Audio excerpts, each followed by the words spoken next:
What's that sound? It's For Amusement Only, the EM and Bingo Pinball Podcast. Welcome back to For Amusement Only. This is Nick Baldridge. If you haven't heard from the past about week's worth of shows, I'm in kind of a 1930s kick here. I thought I'd take a short break from my love of the bingos and talk about some of these older mechanical games, which are plenty of fun to play and usually quite beautiful, and you just don't hear much about them. Tonight's episode, I wanted to talk about Genco's 1932 Buster Ball. Now, Buster Ball was actually released in December of 1931. This machine took a penny, and the coin slot was actually on the right-hand side of the playfield glass. The game was actually made out of entirely aluminum, painted, and I have to wonder exactly how lightweight this game was, because it sure seems like if it was all aluminum, it would be easy to move, manipulate, break, and so forth. Especially at the size that it is. It's a countertop. So this is before there were many pinball machines on legs, unless someone fabricated a special stand, or in some rare instances, a stand was sold separate from the game by the manufacturer. Now, Buster Ball is, as I mentioned, all aluminum, and the frame and so forth is painted as if in a wood grain. Now, what's interesting is in the flyer, it shows the wood grain actually going in two different directions. One is up and down, kind of vertically alongside the playfield. And then the cabinet, the lower portion that the glass and frame go into, the wood grain is horizontal. I'm not sure why they would do such a thing other than it's easier to paint that way. The playfield is yellow with red highlights. The corners have this fleur-de-lis pattern in the upper left and upper right, and they frame the ball arch. Now, this game does not have a ovaloid playfield, so if you hard plunge the ball, it is not going to go all the way around the playfield and then back up to the top. There is a drain down at the bottom, and it's marked on either side by lost ball. Now, what's really cool about this game, there's a few things. As Genco's first effort, I think it was fairly strong. You have essentially 6 different scoring opportunities on the playfield, and then the one drain.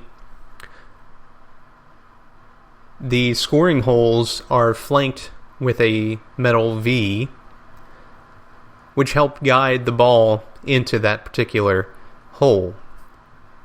When it falls in the hole, it's directed mechanically to one of several different slots that line the bottom of the game under the score and instruction cards, which are painted on to this kind of plexi-looking cover. I'm not sure what it's actually made of.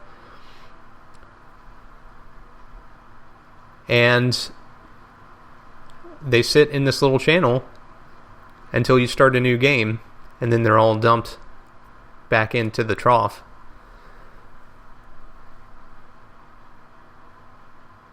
As far as plunging the ball, this is one of those games that has only a lifter lever.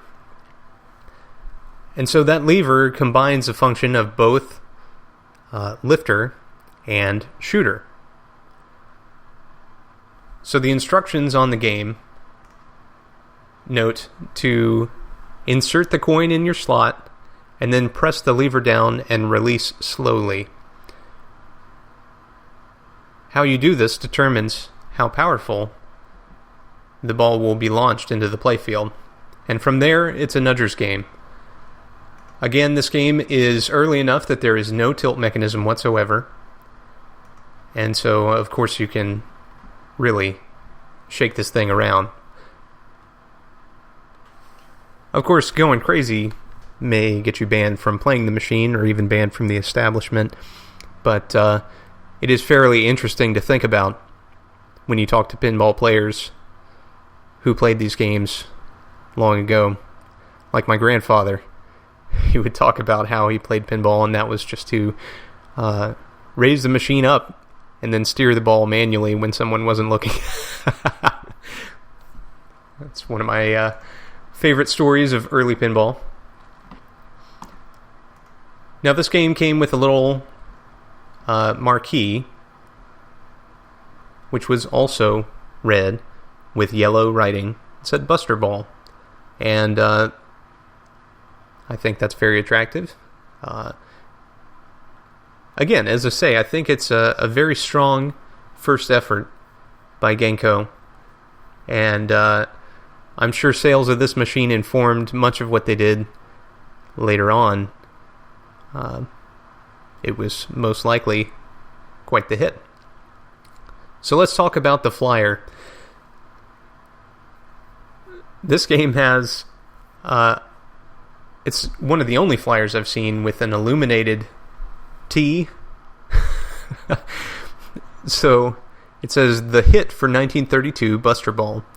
Then there's that illuminated T in the machine that broke all sales records.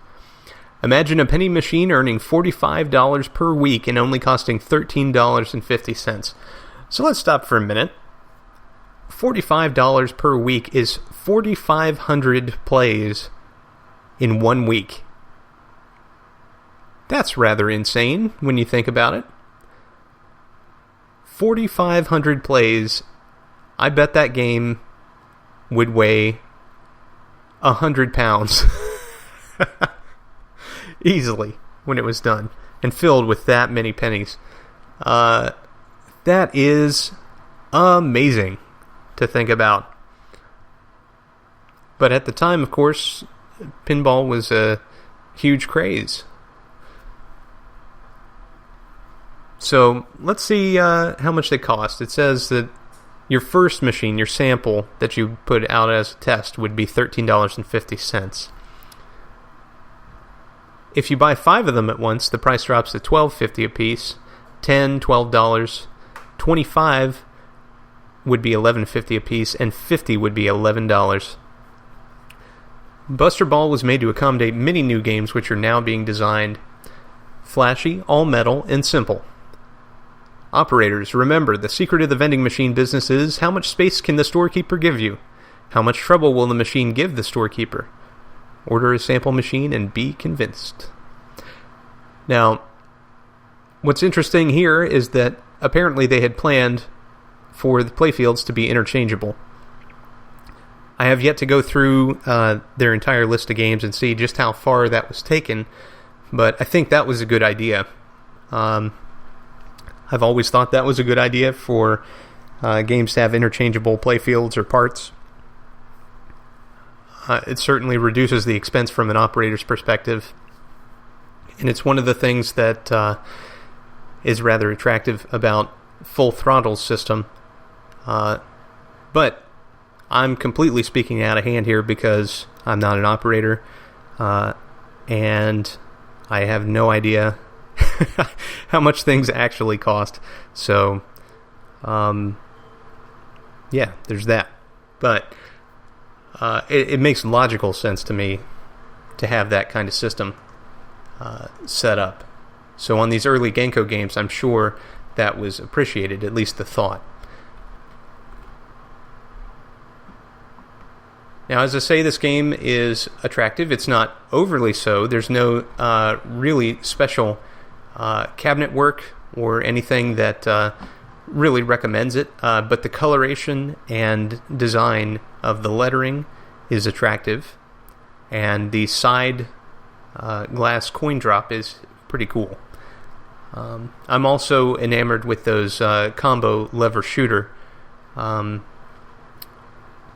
systems on early pin games, so I think it's pretty neat. Well, that's all for tonight. Thank you very much for joining me. My name again is Nick Baldridge. You can reach me at foramusementonlypodcast@gmail.com, or you can call me on the Bingos line. That's 724-BINGOS1, 724-246-4671. You can listen to us on iTunes, Stitcher, Pocket Casts, via RSS, on Facebook, on Twitter at Bingo Podcast. You can follow me on Instagram at nbaldridge, or you can listen to us on our website, which is foramusementonly.libsyn.com. Thank you very much for listening, and I'll talk to you next time.